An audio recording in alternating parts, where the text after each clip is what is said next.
श्री स्वामी समर्थ। जय जय स्वामी समर्थ। स्वामींचं नाव घेऊन मी आजच्या ह्या नवीन व्हिडिओला सुरुवात करते।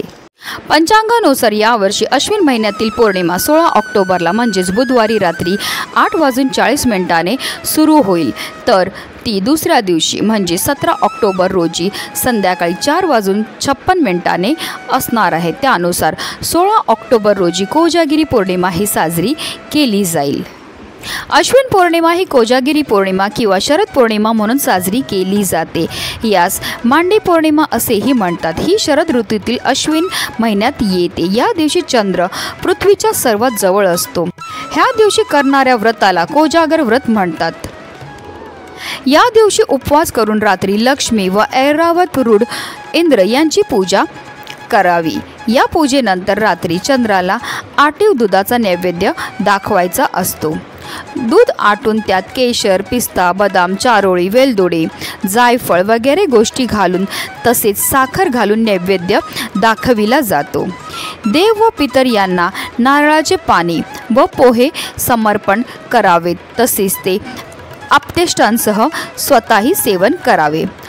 दुधात मध्यरात्री पूर्ण चंद्राची किरणे पडू देतात आणि ते दूध मग प्राशन केले जाते। उत्तर रात्रीपर्यंत जागरण केले जाते।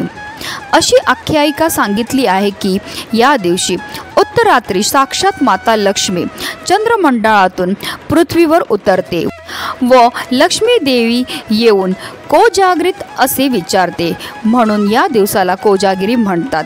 या दिवशी भक्त जागरण करतात व लक्ष्मी देवीच्या स्वागताकरता घरामध्ये, मंदिरामध्ये तसेच घाटावर दीप प्रज्वलित करतात। कोजागिरी पौर्णिमेच्या मध्यरात्री देवी महालक्ष्मी आपल्या कमलांमध्ये वर आणि अभय घेऊन भाविकतेने आपले व्रत करणाऱ्याला प्रसन्न होते। जो मनुष्य जागून माझी पूजा करत असेल त्याला मी अपार धनधान्य देईल असे ती म्हणते। दरवर्षी करण्यात येणारे हे व्रत लक्ष्मीला संतुष्ट करण्यासाठी केले जाते। त्याने लक्ष्मी प्रसन्न होऊन समृद्धी लाभते, पण मृत्यूनंतर परलोकातही सद्गती मिळते।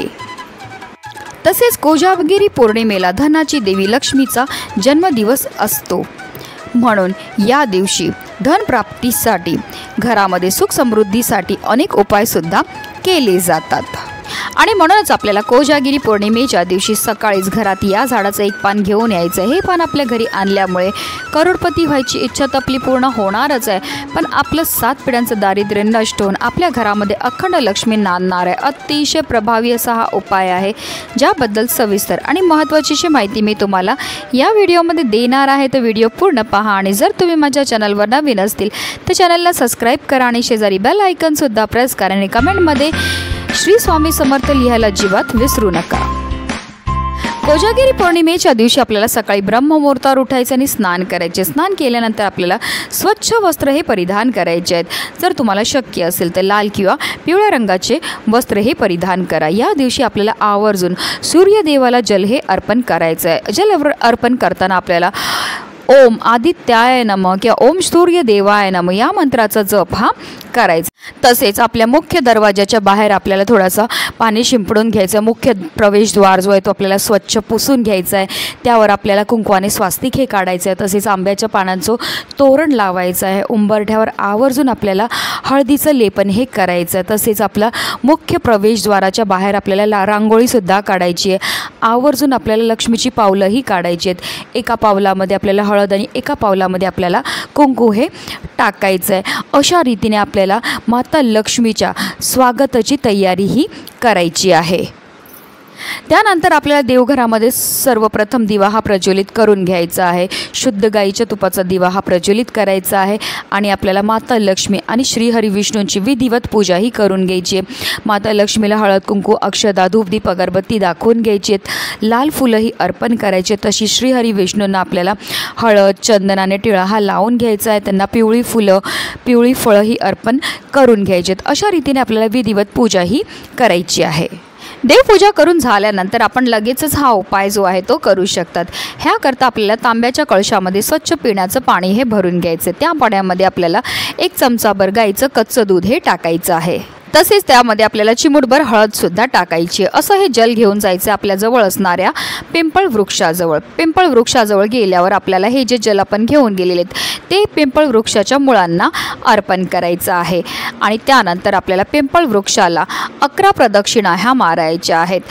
प्रदक्षिणा मारताना आपल्याला निरंतर ओम नमो भगवते वासुदेवाय नमः या मंत्राचा जप करायचा आहे। पौर्णिमेच्या दिवशी पिंपळाच्या पानांमध्ये साक्षात माता लक्ष्मीचा वास असतो। तसेच पिंपळ वृक्षाला साक्षात श्री हरी विष्णूंचं संपूर्ण रूप मानलं गेलेलं आहे आणि जर आपण पौर्णिमेच्या दिवशी पिंपळ वृक्षाची पूजा केली, सेवा केली तर त्यामुळे आपल्यावर श्री हरी विष्णू आणि माता लक्ष्मीची भरभरून कृपाही होत असते। त्यानंतर आपल्याला हात जोडून मनोभावे श्री हरी विष्णू, माता लक्ष्मी तसेच आपल्या पितरांचं स्मरण करायचं आहे, कारण पिंपळ वृक्षामध्ये आपल्या पितरांचा सुद्धा वास असतो। आपल्याला बोलायचं आहे की ह्या झाडाचं मी एक पान माझ्या इच्छापूर्ती करता तोडत आहे। आता तुमची जी पण मनातली इच्छा असेल ती आपल्याला तिथे बोलून दाखवायची आहे आणि त्यानंतर आपल्याला ते पान जे आहे ते तोडायचं आणि माता लक्ष्मी आणि श्री हरी विष्णू तसेच आपल्या पितरांना आपल्याला बोलायचं आहे की ज्या पण इच्छेकरता मी हे पान तोडत आहे ती माझी इच्छा लवकरात लवकर पूर्ण व्हावी। त्यानंतर आपल्याला पिंपळ वृक्षाचं एक पान जे आहे ते तोडायचं आणि आपल्या घरी घेऊन यायचं। हे पान आपल्या घरी आणल्यामुळे साक्षात माता लक्ष्मीला आपल्या घरी आणल्या एवढं आपल्याला पुण्य हे प्राप्त होत असतं। हे पान घरी आणल्यानंतर आपल्याला ह्या पानाला स्वच्छ धुवून आणि पुसून घ्यायचं आहे।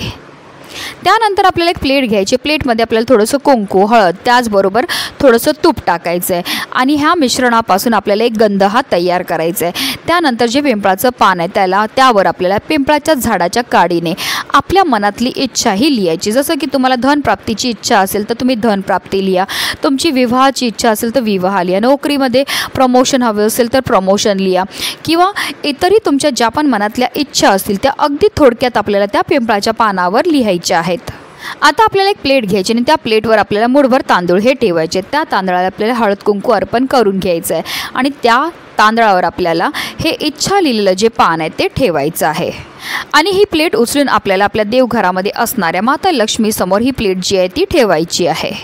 त्यानंतर ह्या पानाला सुद्धा आपल्याला हळद कुंकू, अक्षदा, धूपदीप, अगरबत्ती दाखवून घ्यायची आणि हात जोडून मनोभावे माता लक्ष्मीला आपली इच्छा पूर्ण करण्याकरता मनोभावे प्रार्थनाही करायची आहे।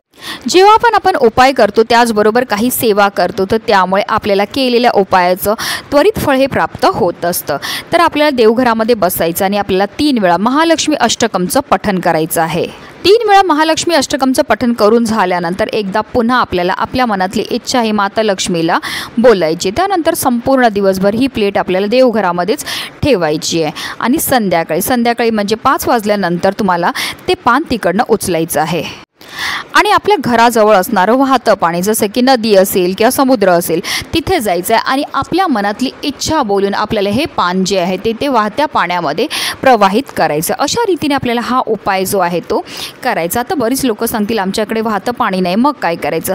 मग तुमच्या इथे जिथे पण कोणत्याही देवीचं देऊळ असेल तिथे तुम्हाला हे पान घेऊन जायचं आणि आपल्या मनातली इच्छा बोलून आपल्याला हे पान तिथे अर्पण करायचं। कोजागिरी पौर्णिमेच्या दिवशी हा उपाय करण्याला विशेष महत्त्व हे दिलं जातं, कारण कोजागिरी पौर्णिमेच्या दिवशी साक्षात माता लक्ष्मी हा भूतलावर असते आणि ती पाहत असते की कोणते भक्त तिच्याकरता कोणते सेवा किंवा कोणते उपाय हे करत आणि जो भक्त खऱ्या मनाने खऱ्या श्रद्धेने माता लक्ष्मीची पूजा करतो, सेवा करतो, आराधना करतो त्याच्या सर्व इच्छा मनोकामना साक्षात माता लक्ष्मी पूर्ण करते। म्हणूनच व्हिडिओ जास्तीत जास्त लोकांपर्यंत शेअर करा जेणेकरून प्रत्येकाच्या आयुष्याचं कल्याण हो हीच मनामध्ये इच्छा।